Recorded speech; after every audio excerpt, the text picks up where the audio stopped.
मायका या ससुराल। प्राची अभी तैयार होकर घर से निकल ही रही थी। उसकी सास मालती जी ने टोक दिया, बहू कहाँ जा रही हो? प्राची ने बहुत विनम्रता से जवाब दिया, माँ जी, पापा की तबीयत बहुत ख़राब है। माँ बहुत घबरा रही हैं, उन्हें देखने जा रही हूँ। यह कहकर प्राची बिना जवाब का इंतज़ार किए घर से बाहर निकल गई।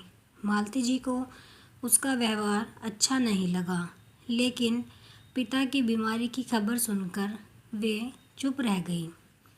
प्राची जल्दी से घर पहुंची तो देखा पापा का खांसी की वजह से बुरा हाल था। प्राची ने माँ से कहा, मैंने आपसे पहले ही कहा था कि पापा को किसी अच्छे डॉक्टर को दिखा लेते हैं। खांसी बढ़ती जा रही है, लेकिन आप दोनों किसी की सुनते नहीं हो। तुम पापा को संभालो, मैं ऑटो लेकर आती हूँ, हम बड़े हॉस्पिटल चलेंगे। प्राची पापा को लेकर अस्पताल पहुँच गई। वहाँ डॉक्टर ने उन्हें एक इंजेक्शन लगा दिया, जिससे उन्हें कुछ आराम मिला। डॉक्टर ने प्राची से कहा, देखो, अभी तो हम इन्हें एडमिट कर रहे हैं, कल इनके सारे टेस्ट करेंगे, उसके बाद ही ठीक से इलाज शुरू होगा। प्राची पापा को एडमिट कराकर घर पहुंची तो उसके पति अमित उसकी प्रतीक्षा कर रहे थे। अमित ने जाते ही प्राची से पूछा, कैसे हैं पापा? तुम तो उन्हें देखने गई थी, कितनी देर लगा दी? तुम्हें पता है ना, माँ से खाना नहीं बनता, आज सब भूखे बैठे हैं। कम से कम पापा को सोचती अपने घर ही जाकर बैठ गई। यह सुनकर प्राची की आंखों से आंसू छलक उठे। उसने किसी तरह अपने आप को संभालते हुए कहा, पापा की तबीयत बहुत ख़राब थी, उन्हें हॉस्पिटल में एडमिट कराकर आ रही हूँ। आप सब बैठिए, अभी मैं 10 मिनट में आप सब के लिए खाना बना देती हूँ। यह सुनकर अमित का गुस्सा कुछ शांत हुआ। उसने कहा, नहीं, रहने दो, खाना मैंने बाहर से ऑर्डर कर दिया है। तुम बस माँ के लिए 1-2 रोटी सेक देना, वे बाहर का नहीं खाती। तुम जाकर नहा लो, हॉस्पिटल से आई हो। प्राची को अमित का उसकी केयर करना अच्छा लगा। वह जल्दी से नहाने चली गई। नहाकर उसने माँ जी के लिए खाना बनाकर उन्हें परोस दिया। वह जल्दी जल्दी खाना बना रही थी, उसका मन पापा की ओर लगा था। पता नहीं अब कैसे होंगे, वह फ़ोन करना चाह रही थी। सब काम जल्दी से निपटाकर वह छत पर चली गई। वहाँ उसने माँ को फ़ोन लगाया, माँ, अब कैसी तबीयत है पापा की? माँ ने कहा, बेटा, तेरे जाने के बाद तो इनकी तबीयत और बिगड़ गई थी। इनकी खांसी के साथ खून भी आ रहा था। डॉक्टर ने तुरंत सारे टेस्ट कर लिए, सुबह तक रिपोर्ट आ जाएगी। मेरा मन बहुत घबरा रहा है, तू अभी आ सकती है क्या? प्राची ने कहा, ठीक है माँ, मैं आती हूँ। तभी माँ ने कहा, अरे मेरा दिमाग तो काम नहीं कर रहा, तू इतनी रात को कैसे आएगी? तू सुबह आ जाना और एक काम कर देना, मेरे पास चेक बुक है, सुबह 10,000 जमा करने हैं, तभी इलाज शुरू होगा। तू मेरे से चेक लेकर बैंक से पैसे निकाल कर यहाँ जमा करा देना। कुछ देर बात करके प्राची नीचे आ गई। उसने देखा सब सोने जा चुके थे। वह रसोई में जाकर काम निपटाने लगी। आज उसे अपना बचपन याद आ रहा था।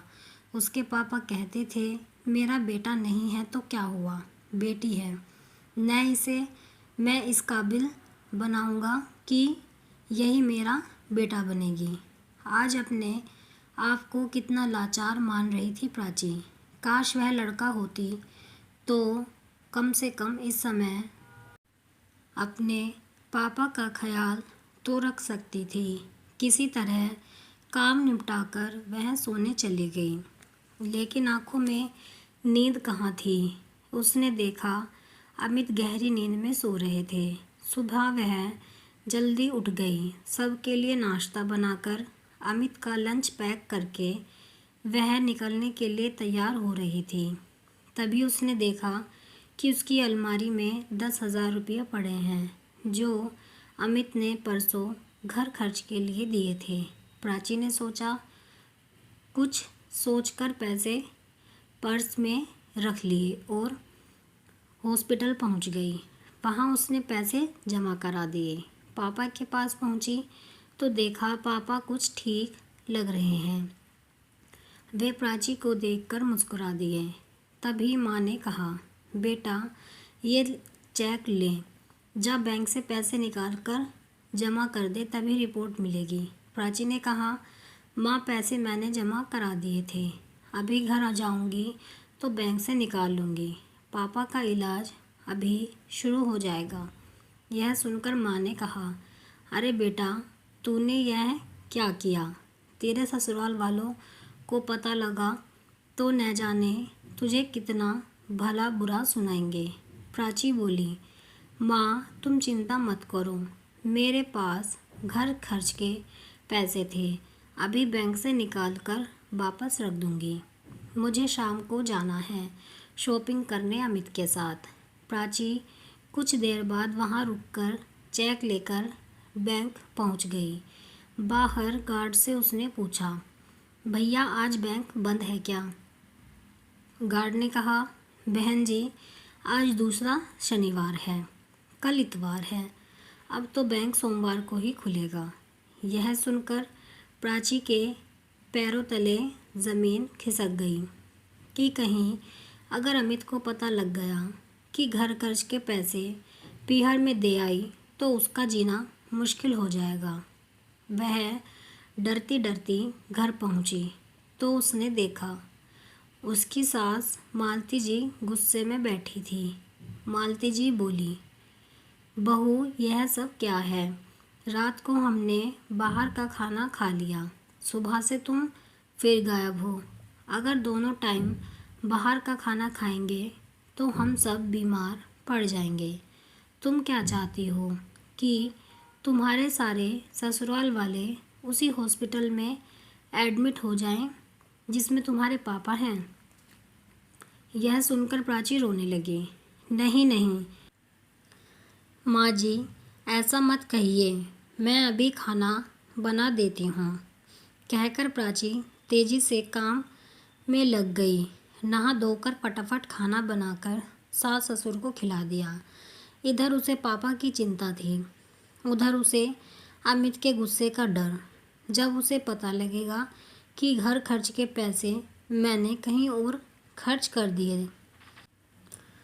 शाम को अमित ने आते ही शॉपिंग के लिए चलने को कहा।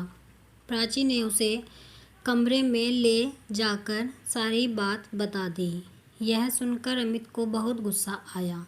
उसने कहा, यह अच्छा है, मैं इसीलिए बिना भाई की बहन से शादी नहीं करना चाहता था। आज वही हुआ जिसका डर था।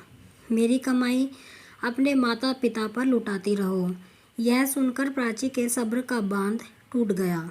उसने कहा, मैंने सिर्फ एक दिन के लिए पैसे लिए हैं, सोमवार को वापस कर दूंगी। और रही बात बिना भाई की बहन से शादी करने की, तो वो तुमने इसलिए की थी कि इकलौती बेटी की सारी जायदाद तुम्हें मिल जाए। आज मेरे पापा हॉस्पिटल में हैं, मैं डर डर कर उन्हें देखने जाती हूँ।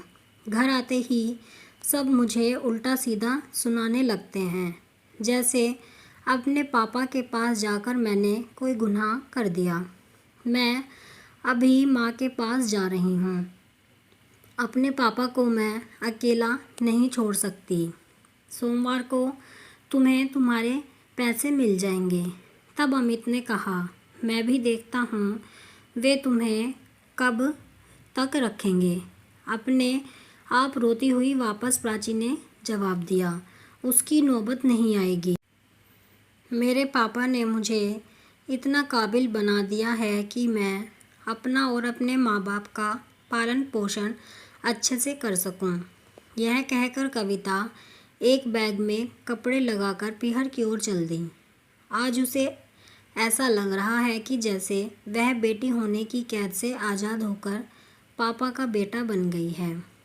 अब वह केवल अपने माँ पिताजी का सहारा बनेगी। अपने घर पहुंचकर उसने बैग रख दिया और सीधा हॉस्पिटल पहुंच गई। माँ के पूछने पर उसने कुछ नहीं बताया। उसने कहा, चिंता मत करो माँ, अमित ने मुझे यहाँ रहकर पापा की देखभाल करने के लिए कहा है। यह सुनकर माँ बहुत खुश हुई। अगले दिन पापा की रिपोर्ट आ गई। उसमें लंग्स में इन्फेक्शन था। उसी समय उनका इलाज शुरू हो गया। सोमवार के दिन प्राची ने 10,000 रुपये अपने ससुराल भिजवा दिए। कुछ ही दिनों में उसके पापा ठीक हो गए। प्राची ने इसी बीच एक नौकरी ढूंढ ली थी। जब उसके पापा घर आ गए तो उसने सारी बात उन्हें बता दी।